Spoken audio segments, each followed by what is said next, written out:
Hi and welcome to another video, and today's video is based on a question, a comment that Winnie or Winger left on the channel, and this is what she asked me to do. Hello Mr. Wenena, could you please do a video on how introverts can thrive at the workplace and grow in their careers? Very good question, Winnie. This channel is all about empowering you as a HR professional and giving you advice so that you can be able to get to the next level. And today's discussion will be how HR introverts can succeed in the workplace. And if you ask anyone out there, majority of the people, if you ask them what personality is best suited for HR, majority of the people will tell you, oh, you have to be an extrovert for you to succeed in the HR profession. And why is that the case? The main reason being HR, the very nature of the HR, you are interacting with people on a day-to-day basis, whether it's the management, whether it's the employees. And so most people assume that you have to be extrovert, you have to like people, you have to get the energy from people, so for you to do a good job in HR. But I don't believe that should be the case.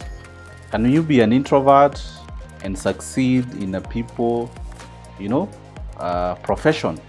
Yes, you can. I believe you can. And today I'll share with you 5 tips on what you can be able to do if you're an introvert. And there are many people who've succeeded despite being introvert. They've been in the public space and yet they are considered introverts. And a good example is our former President Moi Kibaki. He's definitely an introvert, but you can see he's had a very long stint in the public service for over 50 years. In fact, he was headhunted to join the public service when he was very young. Also, think about Barack Obama. When people think about him, they see him as an extrovert. However, he's done several interviews where he said, compared to Madame Michelle, he sees himself more as an introvert as opposed to an extrovert. So if you're watching this video and you're able to identify with Winnie's comment, you feel that you're an introvert, what are some of the practical things you can do so that you can be able to thrive in the workplace? So that you being an introvert does not become a handicap, does not prevent you from getting to that next level. My first advice to you is that prepare to contribute in meetings. Now, unlike extroverts who are able to speak what's on their mind, you'll find that for introverts, you really have to plan yourself. You have to think about things beforehand. And so whenever you're going for a meeting, so that you can be able to be visible, so that people can be able to appreciate even your presence, look at the agenda of the meeting and then see how can you be able to contribute. Don't be the person who keeps quiet, because now if you're an introvert and you go for that meeting and you don't say anything, then guess what? People will just assume that you, Winnie, there's nothing of importance that you have to say. So I know there's all those fears, the doubts, when it comes to speaking in meetings, but if you prepare beforehand, you can even write down the question, then you find it's much easier for you to contribute in meetings, and that way you'll be more visible. And when opportunities come, you'll be considered. My second advice to you is that don't be afraid to showcase your accomplishment.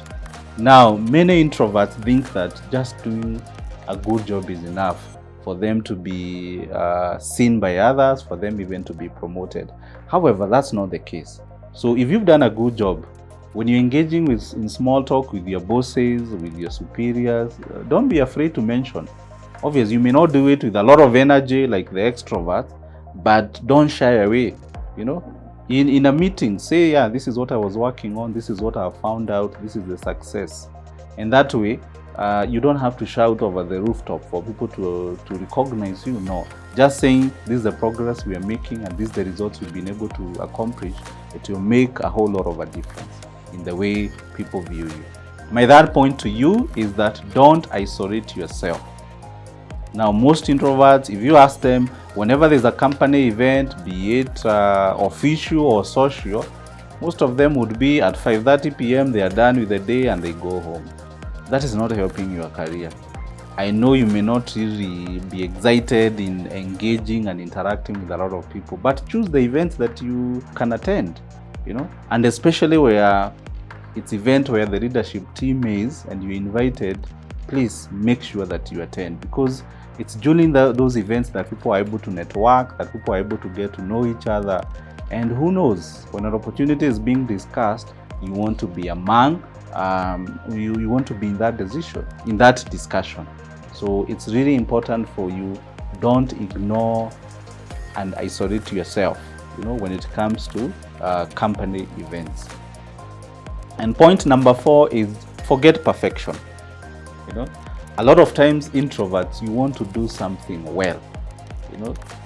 Most of the introverts will agree with me that when we start doing something, because even I myself, sometimes I see myself as an introvert. In fact, were it not for this profession, for those of you who know my story, I started as an accountant, and you know what people say of accountants, the back office people. And one thing I'm very grateful about is joining the HR profession, where I've been able to interact with professionals and employers. And whereas I was not really that extroverted, I would say I was right in the middle. But now being in the HR profession and being a consultant has moved me from being an introvert 5 there in the middle to now 7 or 8. I wouldn't really identify myself so much as an extrovert. And back to the point, and this is the reason why I'm bringing this issue of perfection. If it's a presentation you have or a meeting, don't expect everything to go really 100%, and here you are beating yourself, being hard on yourself if things don't work out, and especially if it's something that you're not really comfortable with, you've not been doing this often, you find that things, they'll not necessarily work the way you had anticipated. So don't seek perfection. The most important thing is what are you doing to grow? What are you doing to put yourself out there? That's the most important thing. And lastly, and this is closely related to point number 4, is that you've got to realize as an introvert that some of these skills, they are not really natural. And what do I mean? Something like leadership. It's something that you can be taught. It's something that you can be able to be taught, then you practice and ultimately perfect. Also, even something to do with public speaking. And this is a course we offer here at Corporate Staffing Services. If you find that it's a challenge for you to stand in front of a group, give a presentation and do a good job, without feeling like you want the ground to open up and swallow you, then why don't you attend a public speaking class? That will really make a whole lot of difference in your career. And in the last four years, we've trained over 600 professionals, and majority of them, they normally come back to me 4 or 5 months later telling me, Paminas, it's because of that public speaking class, now I was promoted, or because of that public speaking class, I've been able to change jobs because I'm more confident about myself, the skills, and I'm able to face my audience.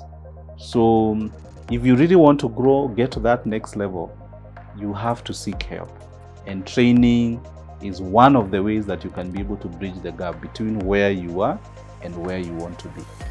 So thank you for watching this video. As you can see, whether you're an introvert or not, it's all about how can you be intentional with your career. It's not enough for you to say this is who I am and so I can't grow or I can't get to the next level. What I would advise you to do is, just like Winnie has asked, seek help. It could be through watching videos like my videos, it could be reading a blog, it could be getting a mentor or a coach, it could be going through a training. And at the end of the day, these will make a whole lot of a difference in your career.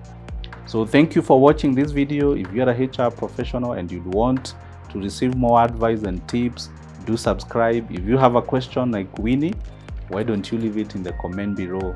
And lastly, if the other HR professionals there who you believe can benefit from this channel, share with them a link to one of the videos, and I would really appreciate it. So thank you very much for joining me today, and look forward to seeing you in my next video.